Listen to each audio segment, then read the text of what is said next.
Hi, this is Sohrab, and in this video I'm going to talk about how to open MKV files in Premiere Pro. Recently I used OBS Studio to record my screen, and I didn't know that the default video format for the program was on MKV. I realized that this file couldn't be opened in the Premiere, and it showed the same error in the encoder program as well. So I use an old trick, which is changing the file extension, and I change it to AVI. This way the file opened in Premiere. However, I tried MP4 first, but it didn't work. But that's not all.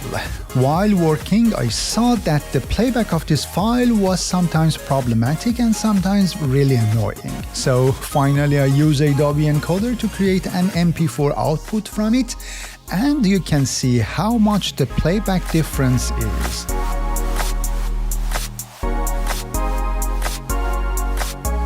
Hope you find it useful and make magic with your projects.